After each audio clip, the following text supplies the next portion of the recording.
Eu estou ministrando um assunto para vocês que não é muito falado da forma que venho falando, que é sobre a flexibilidade de Deus. A flexibilidade de Deus. E é claro que falar sobre a flexibilidade de Deus, desta área que estou falando, acerca das mudanças, é algo muito glorioso. A gente aprendeu aqui, o encontro passado, com base em Hebreus capítulo 1, Hebreus capítulo 1, versículo 10 ao versículo 12, diz assim a palavra do Senhor: diz ainda, no princípio, Senhor, lançastes os fundamentos da terra e os céus são obras das tuas mãos.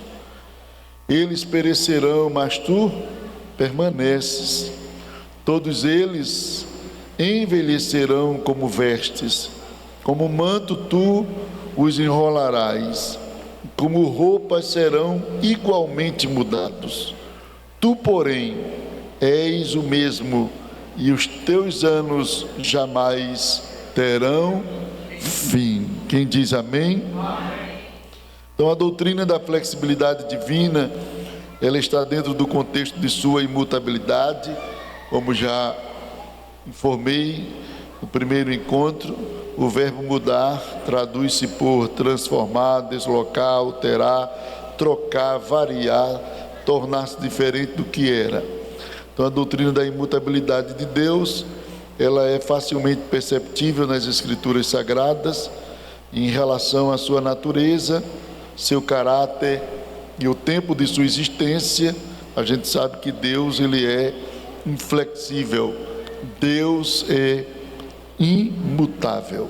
Contudo, é sabido que Deus é flexível em relação aos seus sentimentos, atos, vontade e pensamentos. Então, a gente encontra na Bíblia esses dois aspectos na natureza ou no estudo sobre a pessoa de Deus. Com relação à sua natureza, Deus é inflexível. Com relação à sua vontade, Deus é flexível. Deus muda, não somente muda, como opera mudança. Eu não vou entrar em detalhes explicando teologicamente esse ponto, porque nós já temos uma explicação no encontro passado. Os irmãos poderão acessar o canal da igreja e assistir. Aqueles que não assistiram, que não estiveram aqui no encontro passado, aí assistem a doutrina passada, que vai estar em conexão com a que eu vou dar continuidade. Eu falei aqui que nós entendemos que as mudanças de Deus não seguem um padrão metódico. Deus pode operar mudanças usando diferentes métodos. Falei de dois: o método de honrar, às vezes honrando alguém, Deus opera mudança, ou o método inversivo, Deus invertendo posições, circunstâncias, situações, Deus opera mudanças. Amém? Então, Deus tanto pode operar mudança, aplicando honra, concedendo honra a alguém, alguém que está debaixo de humilhação, alguém que está padecendo por alguém que está ali lhe oprimindo. Deus pode mudar esta situação, conferindo honra a esta pessoa. O Salmo 23, versículo de número 5, a Bíblia diz o seguinte: preparas uma mesa perante, unge a minha cabeça, muito bem, e o meu cálice, e a mesa é preparada perante mim na presença dos meus inimigos. Então percebam que em meio aos inimigos, Deus pode honrar o crente, abençoar o crente.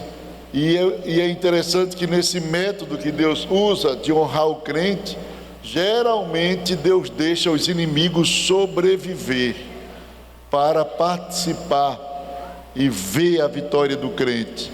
Veja que o salmista não diz assim: prepara uma mesa longe dos meus inimigos. Ele diz: prepara uma mesa na presença dos meus inimigos, unge a minha cabeça com óleo.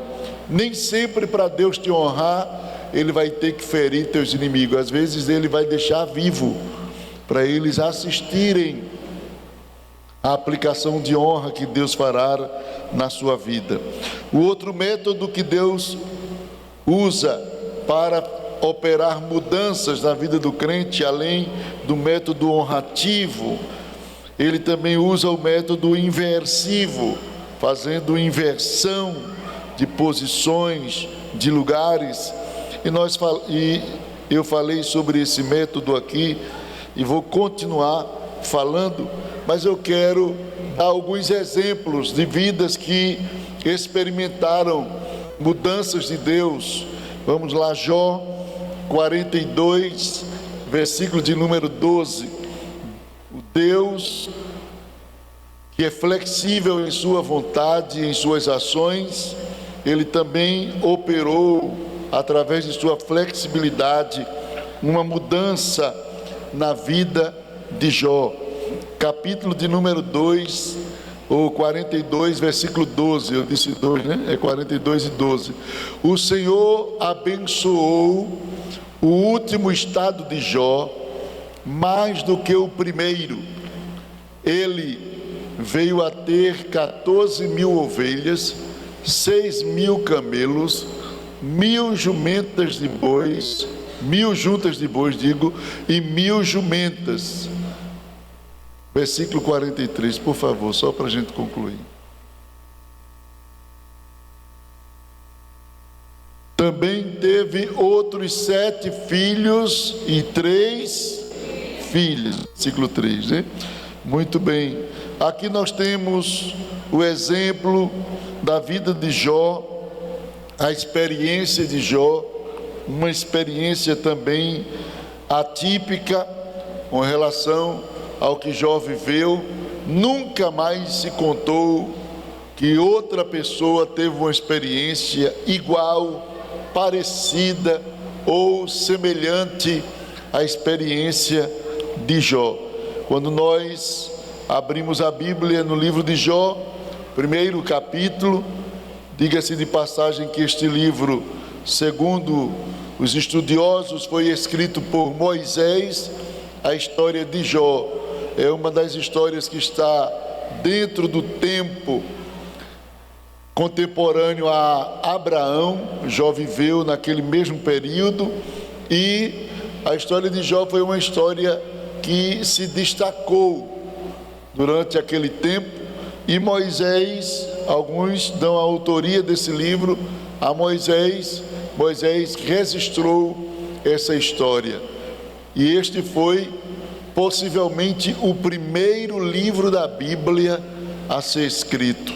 Lembre-se de que a Bíblia não foi escrita dentro de uma ordem cronológica, ela foi colocada, montada, organizada dentro de uma ordem de eventos, mas o primeiro livro a ser escrito foi o livro de Jó. E a história de Jó é uma história fascinante.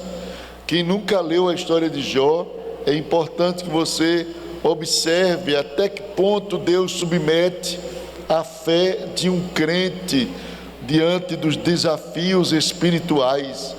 E Deus faz isso dentro de uma sala que eu estou usando uma linguagem humana, chamada sala do silêncio. Deus não diz nada. Existem coisas que Deus faz soberanamente, que Ele não explica, não diz nada, nem informa, nem avisa. Existem situações na vida do crente que Deus simplesmente autoriza, executa, permite acontecer. Por exemplo, com Abraão, Deus pediu o filho e não deu explicação. Deus disse a Abraão: dá-me o teu filho Isaque, dá-me o melhor dos teus filhos. E ele se referia a Isaque, e Deus não explicou. Deus simplesmente disse: me dê ele em sacrifício, leve ele a um determinado lugar que eu vou te mostrar e oferece em sacrifício para mim. Mas Deus não disse alguma coisa explicando de que depois de Abraão oferecer ele, nada disso. Deus simplesmente disse: dá-me o teu filho. Percebam de que Deus pede sem dar explicação. Diga: Deus pede sem dar explicação. Já no contexto da experiência de Jó, Deus tomou, Deus nem pediu, Deus tomou. Jó disse: Deus me deu, Deus tomou. Tem gente que Deus pede, tem gente que Deus toma. 10 filhos morreram num dia só. Deus pediu para ser sacrificado e não deixou morrer. Os outros, Deus não disse nada, nem pediu nada, simplesmente permitiu que acontecesse aquela tragédia, e 10 filhos de Jó morreram em um só dia, em um só evento de comemoração de aniversário do outro irmão. Eles faziam assim, todas as vezes que um irmão aniversariava, eles iam e faziam uma festa, chamava amigos, mas parece que nesse dia só estava eles, que só morreram eles. E diz a Bíblia que todos eles foram soterrados. Deu um vento, a casa caiu e todos morreram. Então, uns Deus pede, outros Deus toma, e não dá explicação. Deus não deu explicação a Jó de imediato: eu tomei teus filhos por causa disso, porque o diabo apareceu aqui. Nada disso, ele simplesmente tomou. E outro crente Deus nega. Diga assim: Deus pede, Deus toma, Deus nega. Foi o caso de Ana. Deus negou, Deus cerrou a madre de Ana. Foi Deus quem não quis que Ana tivesse filho. Por 2 vezes o texto diz que Deus cerrou, fechou a sua madre para que ela não tivesse filho. Deus permitiu por anos Ana ser humilhada, ser maltratada, ser desprezada. Por anos Deus não explicou nada, e durante anos Ana não perdeu um culto por causa da humilhação de Penina. Tem crente que por causa de um bico que alguém faz para o lado dele, ele já deixa de vir para a igreja. Por causa de uma cara feia, deixa de vir para a igreja. Mas Ana passou anos, porque quando a Bíblia diz assim, que Eucana dava o alimento a Penina e a todos os seus filhos, dá a entender que ela tinha vários filhos. E filho não é como preá, que nasce tudo de uma vez. Então, percebam que foram muitos anos ali, Penina engravidando e humilhando Ana, e a gente nunca vê Ana fazendo biquinho e dizendo a Eucana: hoje eu não vou porque eu estou chateada com Penina, hoje eu vou porque Penina está me aperreando na hora de ir para o culto. Não, ela foi. E o pior, e quando eu digo pior, é com relação à circunstância. Deus não diz nada, Deus não fala nada, Deus não explica nada, e ela continua indo adorar a Deus todos os anos. Todos os anos. Mas hoje a gente não vai meditar com ênfase na vida de Abraão, nem na vida de Ana. Vamos meditar na vida de Jó. Como a flexibilidade mudou a história de Jó. E dentro desse contexto, a gente aprende que Deus, Ele altera as expectativas do justo. O Deus que faz mudança, Ele altera as expectativas do justo. O Senhor abençoou o último estado de Jó mais do que o primeiro. E isso mostra uma mudança. Jó, para quem ainda não sabe, ou para quem esqueceu, Jó, ele foi o homem mais rico do Oriente. Ele era o homem mais rico do Oriente. E ele não era só o mais rico, ele era o mais famoso do Oriente, o mais poderoso do Oriente. Por que não dizer um dos mais felizes do Oriente? Jó, ele se destaca por essas prerrogativas. E a Bíblia mostra-nos isso. Ele se notabilizou pelas suas boas qualidades. No seu livro, ou no livro que leva o seu nome, capítulo 1, versículo de número 8. Abra a Bíblia. A fama de Jó foi tão grande que atingiu a dimensão celestial, espiritual. Eu já vi muita gente ficar famoso aqui na terra, mas Jó, além de ser famoso aqui, era famoso lá em cima também, diante de Deus e diante de Satanás. Capítulo 1, versículo de número 8. Veja o que é que Deus diz. E o Senhor disse a Satanás: você reparou no meu servo Jó? Quando Deus vem dizer isso aqui, é porque Satanás se apresentou. No versículo de número 6 e 7, a Bíblia diz que num dia em que os filhos de Deus vieram apresentar-se diante do Senhor, veio também Satanás entre eles. Então o Senhor perguntou a Satanás: de onde você vem? Parece até que Deus não sabe de onde o diabo vem. Deus sabe de tudo, sabe de onde ele vem, para onde ele vai. A pergunta de Deus não é para Deus se informar de onde ele veio, é para que tudo ficasse registrado, para que a gente pudesse saber de onde ele veio. As perguntas de Deus tinham um objetivo: tornar notório todo esse evento. E às vezes Deus usa de uma linguagem humana para que o humano compreenda o que ele quer dizer. E a Bíblia diz que Deus perguntou: de onde vens?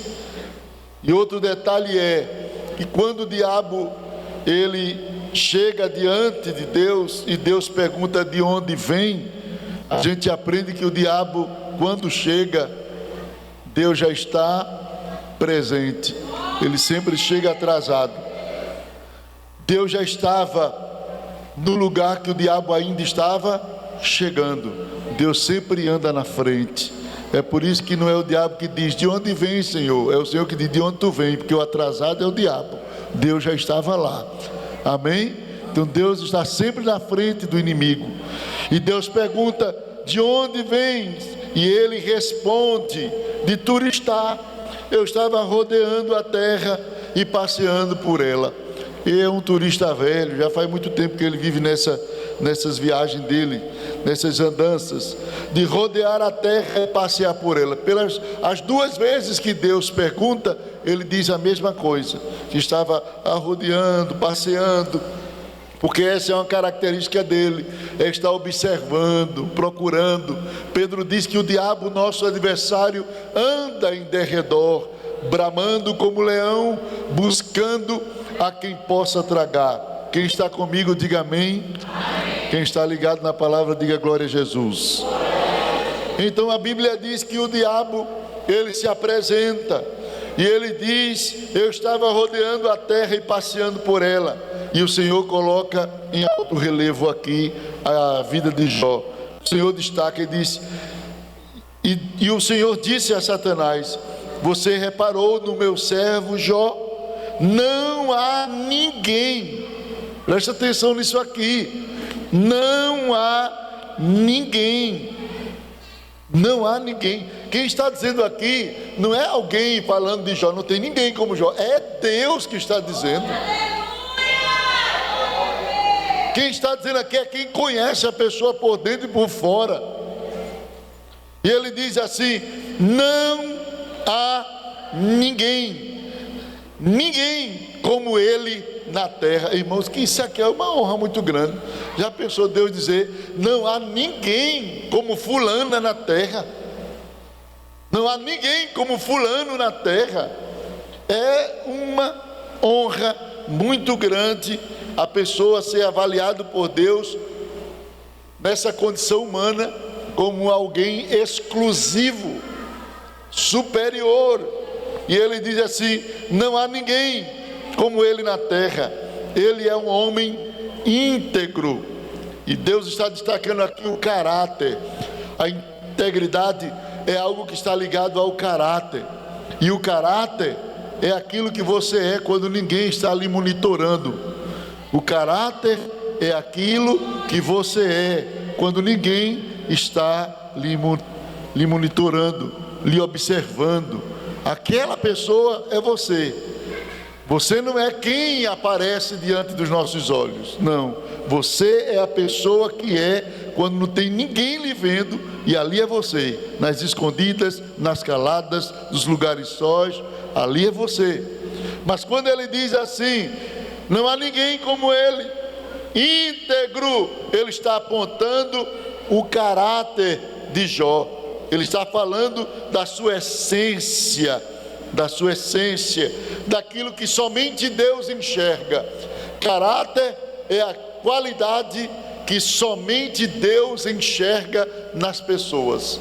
Caráter é aquilo que somente Deus sabe a qualidade.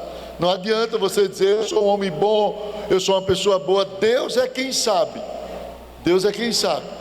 O caráter de cada pessoa não pode ser julgado por outra semelhante. Somente Deus pode dar a nota do caráter das pessoas. Nunca tente dar nota de caráter de ninguém, porque você não conhece ninguém por dentro. Você só conhece as pessoas por fora. Então o caráter, somente Deus é quem pode dar a nota do caráter das pessoas. No dia que um grande homem de Deus tentou fazer uma avaliação, Deus disse, tu estás enganado. Samuel disse, eu estou vendo aqui o escolhido do Senhor, esse vai ser ungido agora. Aí Deus disse, epa, coloque um freio aí, porque Eliabe tem muita aparência, mas pouco caráter. Eu conheço o homem diferente dos homens. O homem olha para o que está diante dos olhos, porém eu, o Senhor, olho e vejo o que está no coração das pessoas. Então somente Deus pode enxergar a qualidade do caráter das pessoas. O interessante é que Deus está dando o testemunho para Satanás, para quem acusa. Imagine, ele não está dando testemunho para uma pessoa qualquer, ele está dando para alguém que acusa, que está de olho, que está observando, perseguindo, rodeando, e que nos vê quando a gente não os vê. Porque aquilo, você ser alguém quando tem alguém lhe monitorando é uma coisa, e você ser alguém quando não tem ninguém é outra coisa. Alguém já disse que toda ausência é atrevida. Então a gente tem que ter muito cuidado com o que a gente é na ausência, porque na presença é muito fácil ser crente. É muito fácil ser fiel na frente das pessoas. Quero ver ser fiel quando ninguém está perto. Interessante é que Deus diz a Satanás, tu observou ele? Satanás disse o quê? Claro que eu observei. Só que Satanás tem um julgamento precipitado, diferente de Deus, né? Que Deus sabe de tudo. Satanás tem limitação no conhecimento. Satanás não é onisciente, ele tem limitação.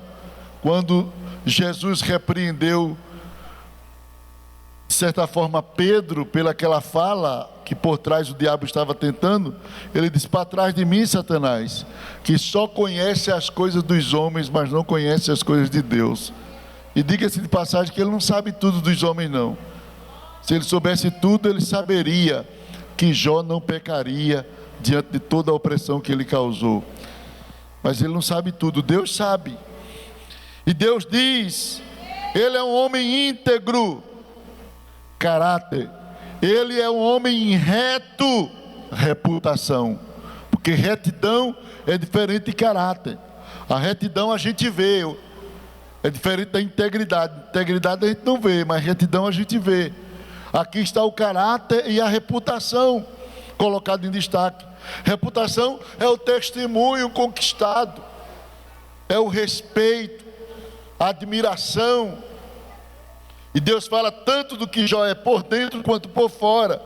Ele é um homem íntegro, reto, que teme a Deus.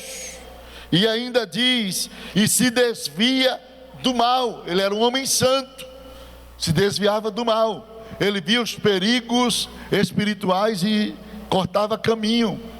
Não ia em frente para não cair nos abismos espirituais.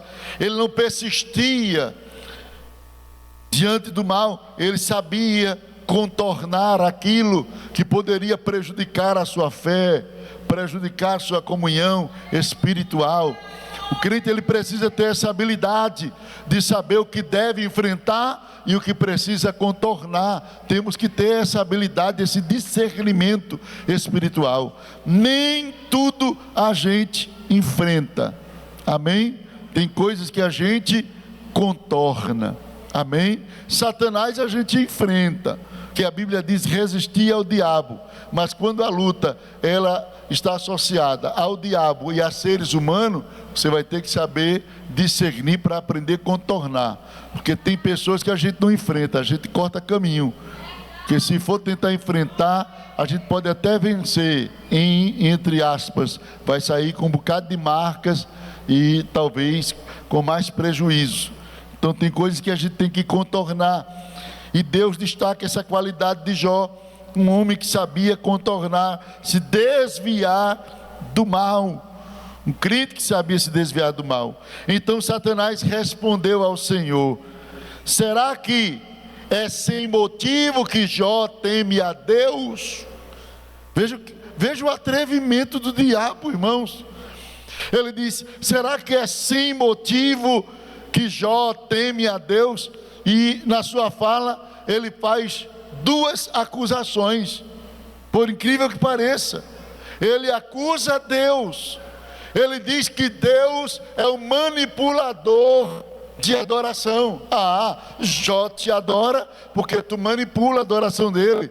Tu desse muitos bens, cercasse ele de bens, de riqueza, uma família maravilhosa, muito gado, muita coisa. Quem é que não te adora tu dando tudo isso aí? Ele estava apontando para Deus, dizendo assim: também tu tem manipulado ele. Por outro lado, ele também está apontando para Jó, dizendo: quem não te adora, uma conveniência dessa, quem não vai crer no Deus que dá tudo de bom? Ele estava apontando duas coisas: que Deus é manipulador e que a fé de Jó era conveniente, era uma fé baseada nos interesses, que Jó não servia a Deus porque o amava, servia para não perder os bens, servia para não perder a riqueza. Aí Deus olha para Satanás e diz: pronto, eu vou te dar um limite, vai, toca, tira o que ele tem, vai. E ele disse: se eu tirar, ele vai blasfemar na tua cara, é melhor tu nem autorizar.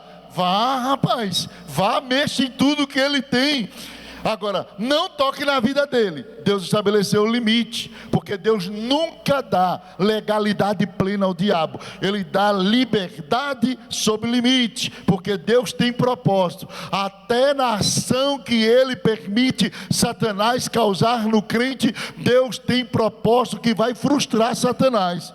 Jó está lá na sua vida, não sabe do que está acontecendo no mundo espiritual. Daqui a pouco chega alguém e diz assim: olha Jó, vieram os sabeus e deram contra o que tu tinha, e mataram os teus servos, e levaram as tuas ovelhas. Vieram os caldeus, vieram fulano, e levaram o teu gado, e levaram o jumento. Enquanto um estava discursando, contando a notícia trágica, o outro já estava esperando, suado, cansado e arranhado. E Jó, o que é que, e no teu caso, é porque aconteceu assim. Enquanto esse estava concluindo, o outro já estava chegando cansado. Olha, a casa caiu, teus filhos morreram. Tudo em uma fração de minutos.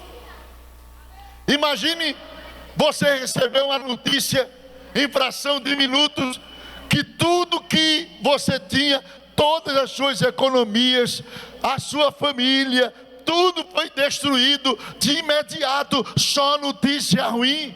10 filhos mortos, sua riqueza tomada, as coisas vieram. E olhe que o diabo usou do disfarce de querer passar a imagem de que era o próprio Deus que estava destruindo as coisas de Jó, porque um disse assim: fogo caiu do céu e queimou todas as tuas ovelhas. Era a impressão do diabo para ver se Jó iria blasfemar contra Deus. Mas é linda a atitude de Jó, porque diante de tudo isso, dessa primeira leva, dessas primeiras notícias e má notícia, Jó rasga as suas vestes, e não é desespero, é um ato de humildade. Joga-se nas cinzas e declara: Deus me deu, Deus tomou, bendito seja o nome do Senhor. Você sabe o que é que Jó está fazendo? Fazendo o contrário do que Satanás esperava. Quantas das vezes as perturbações chegam na tua casa e o diabo diz: agora ela peca, agora ele peca. Quando menos espera, você está de joelho dizendo: Senhor, tu estás no controle. Senhor, eu sei que tu tem um propósito nessa situação. Isso aí é uma tapa na cara de Satanás. O diabo quer ver você frustrado, desanimado. Quer ver você complicado em sua teologia, não entendendo como teu Deus age, como teu Deus trabalha, como teu Deus planeja as coisas. Ele quer infiltrar, introjetar uma teologia errada na tua cabeça. Ele conseguiu fazer isso com Noemi. Quando esta perdeu o marido, perdeu os 2 filhos, sabe o que é que Noemi diz? Deus me deu, Deus tomou, dizendo: a mão do Todo-Poderoso veio contra mim. Ela se levanta com a teologia que culpa a Deus o seu estado de miséria. Mas Jó foi diferente de Noemi. Enquanto Noemi disse: ele está contra mim, ele me tornou amarga, Jó diz: ele não está contra mim, ele está no controle. Ele me deu, ele tomou, bendito seja o nome do Senhor. É diferente. Que comportamento diferente, que atitude diferente.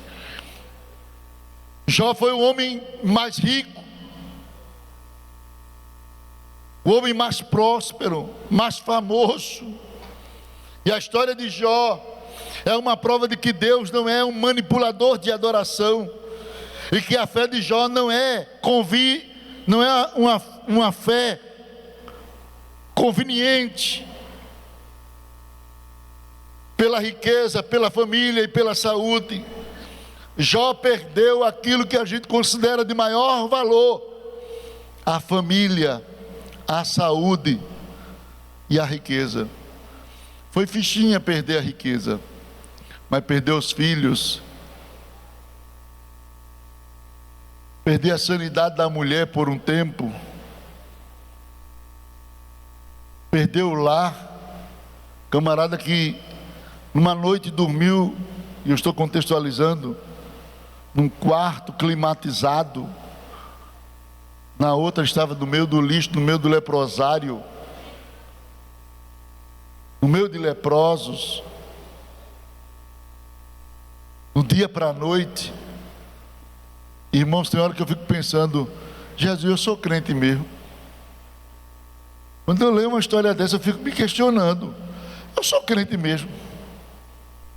Porque tem gente que com menos do que isso, irmão, não precisa nem mexer, é só tirar ele do cargo, ele já deixa de ser crente. Não vou mais ser mais crente porque me tiraram do cargo. Com menos do que isso, tem gente se escandalizando, dando as costas para Deus. Basta uma mulher do mundo passar se rebolando e pedir o número do celular dele, que ele já esquece de todos os planos de Deus e vai atrás dessas mulheres nojentas. Basta um camarada sair da academia todo malhado e fazer assim pro lado dela, que ela já fica arrepiada. Eu fico pensando: a gente é crente mesmo? A gente sabe o que é aliança com Deus mesmo? Ou a gente é crente no conforto, quando tudo vai bem, quando o carro está pago, quando o armário está cheio de comida, quando o sapato é novo, quando a roupa é nova, mas quando as coisas começam a travar, será que a gente é crente mesmo? Tem sido crente mesmo?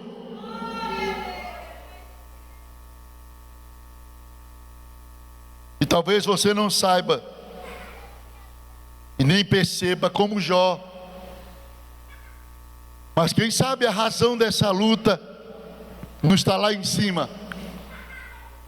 Quem sabe a razão dessa tribulação na sua vida não está lá em cima.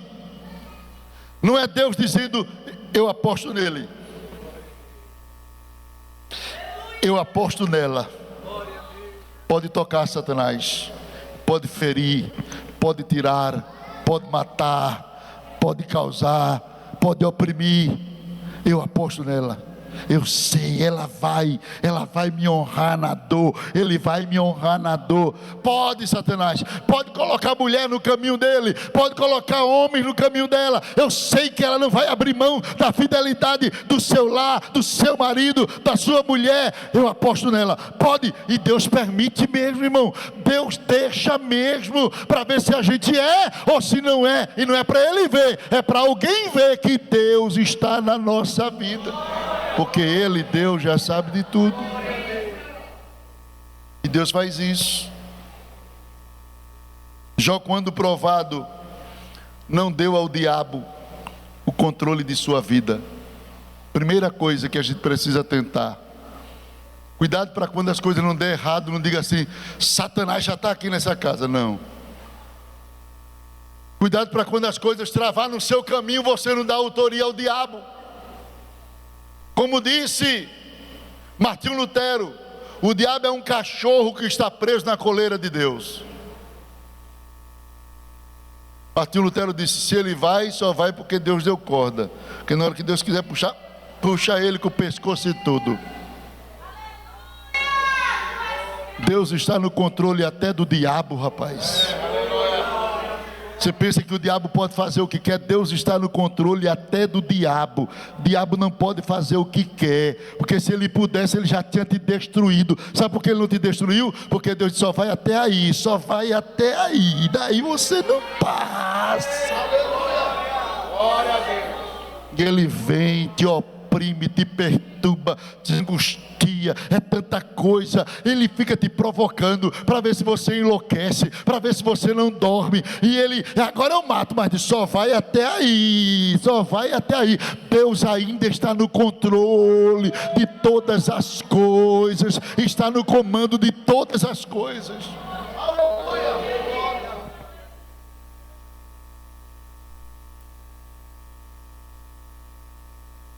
Eu não devo subestimar o diabo, mas quando se trata dele, Deus, sempre saiba que o diabo não é nada diante de Deus, nada diante do Senhor.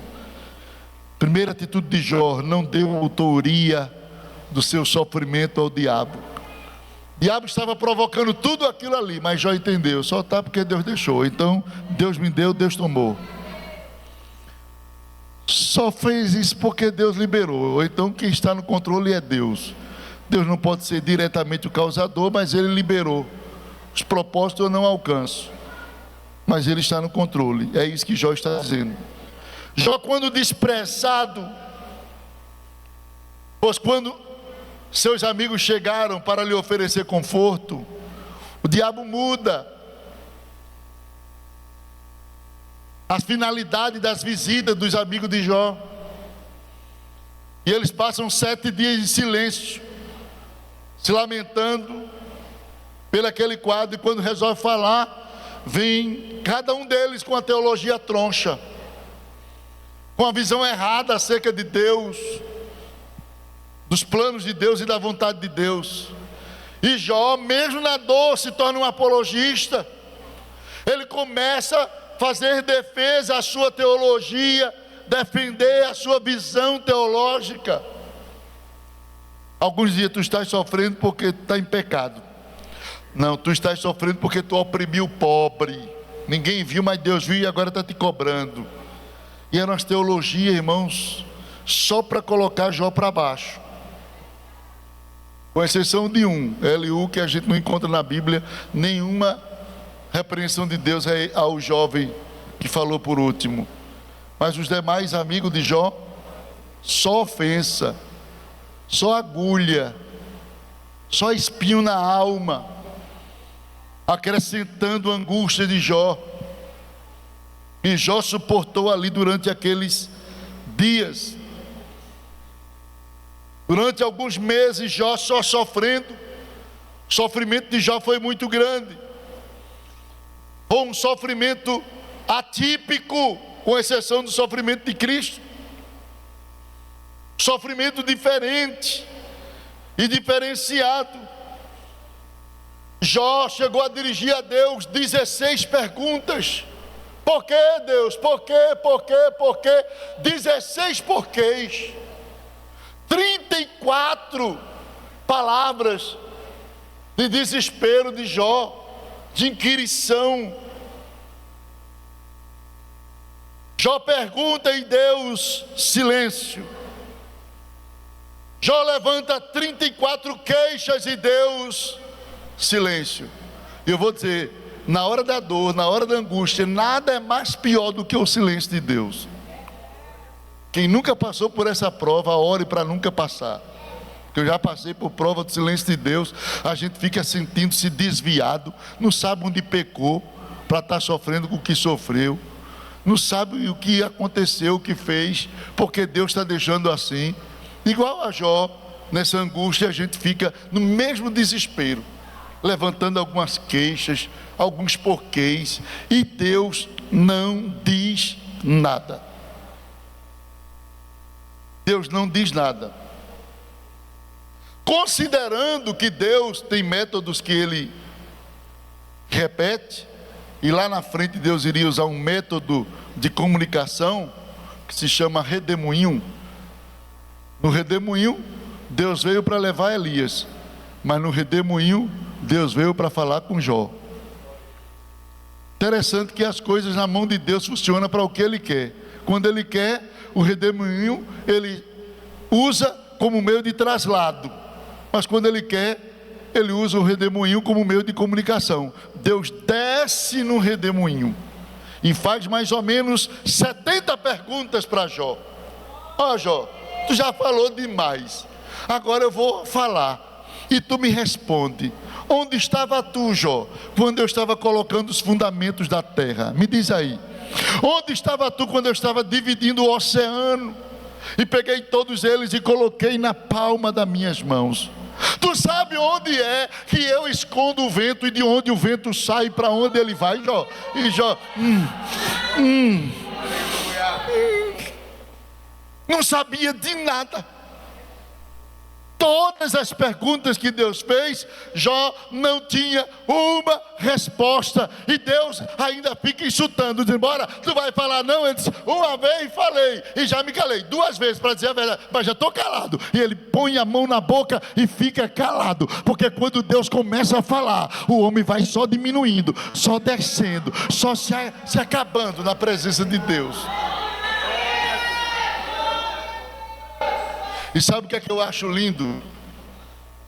Eu acho lindo que esse método de Deus é uma forma de revelar uma coisa. Você nunca vai se sentir pequeno, nunca vai se sentir pecador, se você não estiver diante da luz de Deus. Todas as vezes que você se sentir pequeno, é sinal de que Deus está perto. Todas as vezes que você se sentir pecador, é sinal de que a luz de Deus está perto. Quem está em trevas não se enxerga. Quem está nas trevas não se enxerga.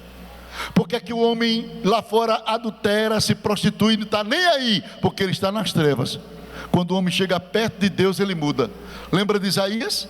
Enquanto estava no meio dos fofoqueiros, dos faladores, e ele estava lá no centro também, no meio deles falando, nada ele se enxergava. Mas quando ele teve a visão do trono, que viu o Senhor em um alto sublime trono, que a luz do trono desce em direção a ele, que ele começa a se enxergar, ele diz, ai de mim, que vou perecendo, eu sou homem de lábios impuros. Você só enxerga seu defeito se a presença de Deus estiver com você. Fora da presença de Deus, o homem não se enxerga. Então aqui vai um sinal. Você se quebrantou hoje, é sinal de que Deus está perto de você. Você está se sentindo que está fraco, que está pequeno, que está já morrendo, é sinal de que o grandão está se aproximando. E você, à medida que vai olhando para ele, você vai se enxergando. Eu sou pequeno, tu és grande. Eu sou pecador, tu és santo. Somente a luz de Deus faz a gente se enxergar. quando Deus desce, Jó se enxerga. Durante a provação, a esperança de Jó, não em relação a Deus, mas em relação a si mesmo, sofreu muitas alterações. Teve uma hora que ele disse assim: eu acharia melhor que eu tivesse sido abortado. Seria melhor que riscasse o dia do meu nascimento. Era melhor que eu não tivesse nascido. A esperança oscilando. É mesmo assim que a gente fica. Quando a gente está atravessando o vale da angústia, a gente só pensa que vai morrer ali, que tudo vai se acabar ali, que tudo vai terminar assim. A gente não consegue enxergar o outro lado, porque Deus esconde os resultados daquele processo. Deus não revela de imediato. Deus permite a pessoa entrar em um vale escuro, sombrio, macabro, assustador, e a pessoa fica desesperado neste vale. Parece que vai morrer, terminar a história ali, se acabar por ali. Mas de repente, quando menos a pessoa espera, uma luz brilha no fim do túnel. Quando o diabo diz ele vai se acabar, Deus desce no redemoinho. Imagina aquele redemoinho chegando na presença. E Jó diz: que fenômeno é esse? E de dentro do redemoinho sai uma voz e diz assim: Jó, eu estou te vendo, Jó. Eu ouvi os teus 16 porquês, 34 queixas que tu fizesse. Tu está querendo se justificar diante de mim, Jó? Tu está querendo colocar diante das pessoas que eu não sei o que estou fazendo? E Deus começa a tratar com Jó, mostrar as razões da sua sabedoria. Eu acho lindo no cântico de Ana, é que Ana diz que a gente tem que ter muito cuidado. Diante da dor, da angústia, a gente tem que se calar. Não levante palavras diante do Altíssimo.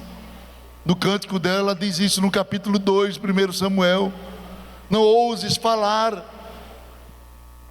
E aqui é um conselho: diante da dor não fale, porque a sua mente vai estar turvada,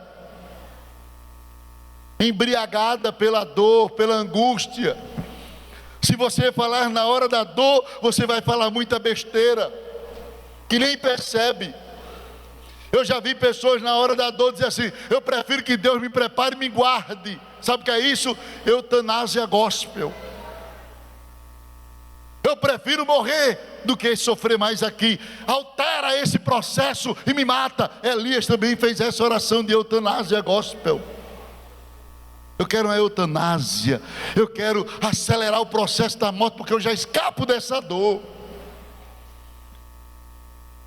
Quando não é isso, é com o marido, é com o filho. Quem tem marido rebelde, quem tem filho rebelde, é melhor que tu prepare e leve para o céu. Sequer pensa se Deus tem um projeto naquela dor, naquela experiência, para levantar o filho, para levantar o marido, e ser um instrumento dele na terra. Mas na hora da dor, a pessoa pensa no seu conforto e não se lembra no propósito que Deus tem com aquela vida.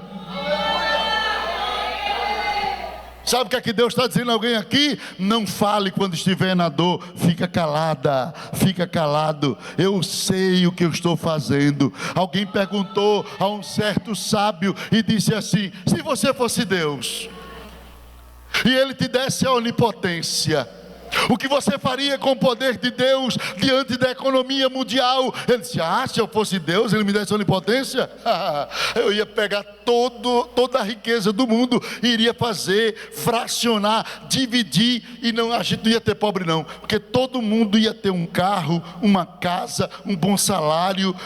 Tem muita gente ganhando sem necessidade. Eu iria dividir tudo direitinho e cada um ia ter o seu. O camarada disse: muito bem, muito.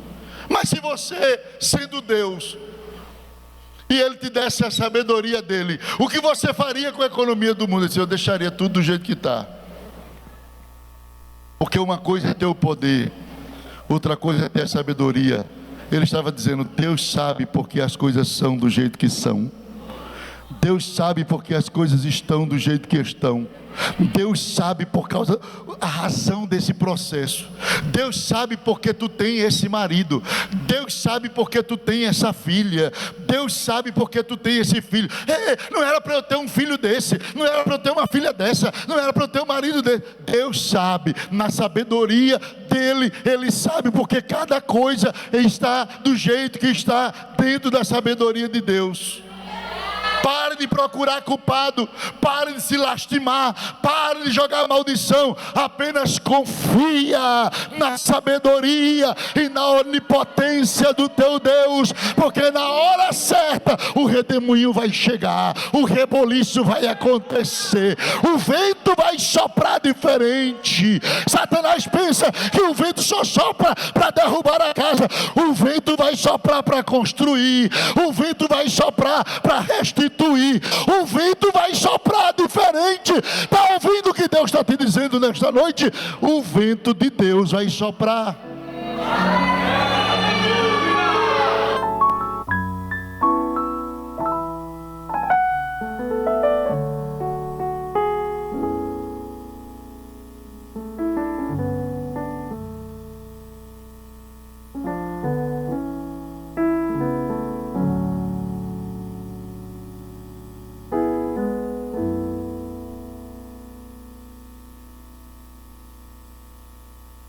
O diabo disse: eu vou dar um vento lá na casa de Jó. Deus disse: eu também vou dar um vento lá. O diabo deu um vento lá na casa do filho de Jó. Deus disse: eu vou dar um vento lá no leprosário.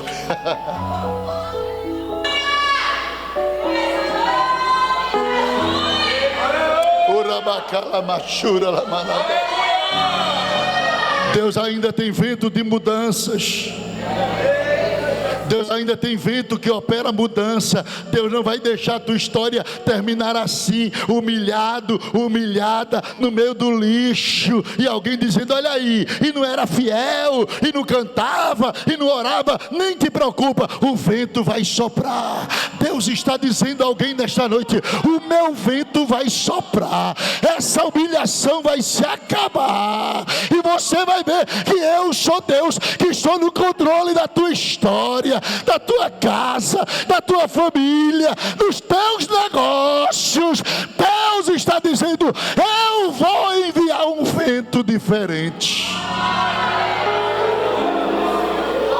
Uramanacaia, Sura.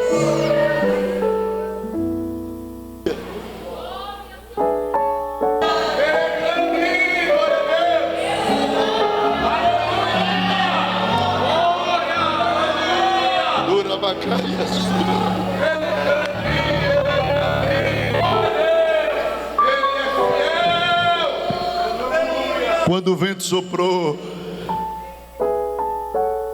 ninguém estava entendendo nada. Jó parou de se coçar, jogou o caco para trás, levantou-se das cinzas, bateu a roupa. Quem olha para Jó agora vê ele voltando para casa. Ele nem entra em casa. Ele chega na frente de casa e vê o altar que ele sempre fazia em oração pelos filhos derrubado, pedra para um lado, pedra para o outro. Aí ele pega aquele altar, reconstrói e começa a dizer: Senhor, ajuda a Bildade. Senhor, ajuda Zofar. E quando ele começa a orar pelos seus amigos, uma voz vai lá e diz: Bildade, Jó está no altar.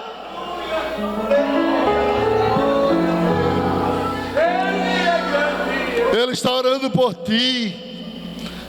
Leva um presente para ele, leva.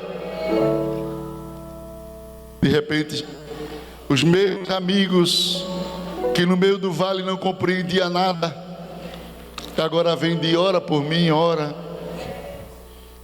por mim. Te prepara para ser visitado por quem te humilhou. Alguém vai te pedir perdão e vai pedir oração.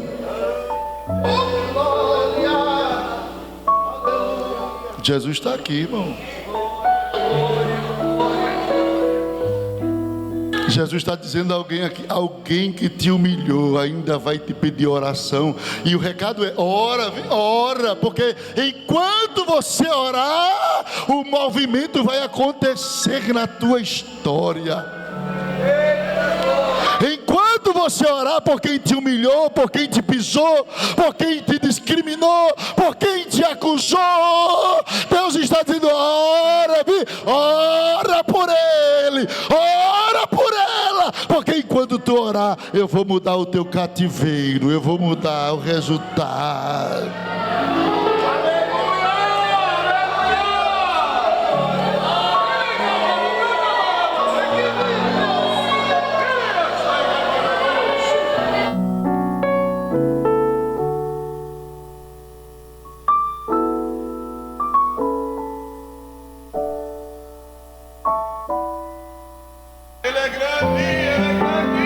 Glória a Deus. Ele é grande. É 4 microfones para eu pregar. Eu prego.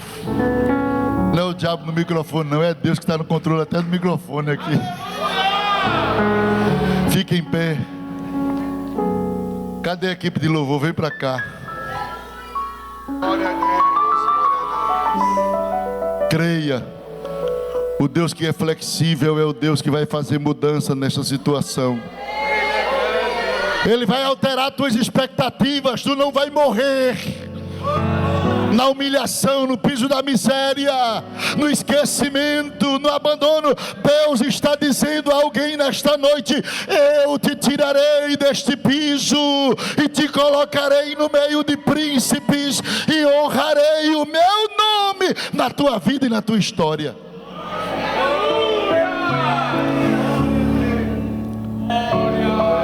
Tenho uma palavra para você. Não desanimes.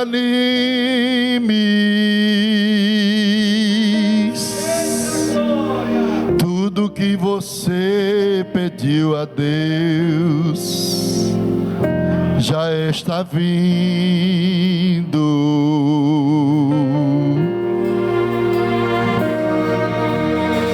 Esses dias Deus te viu chorar num canto escondido.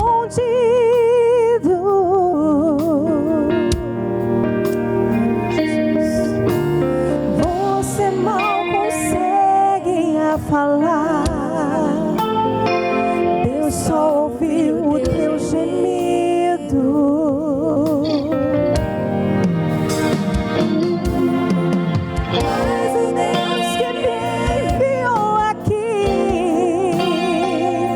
Sabe de tudo.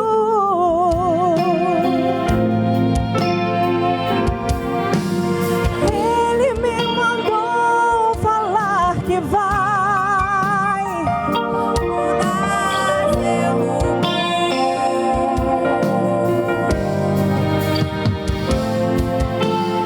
Ele está enviando um consolo para tua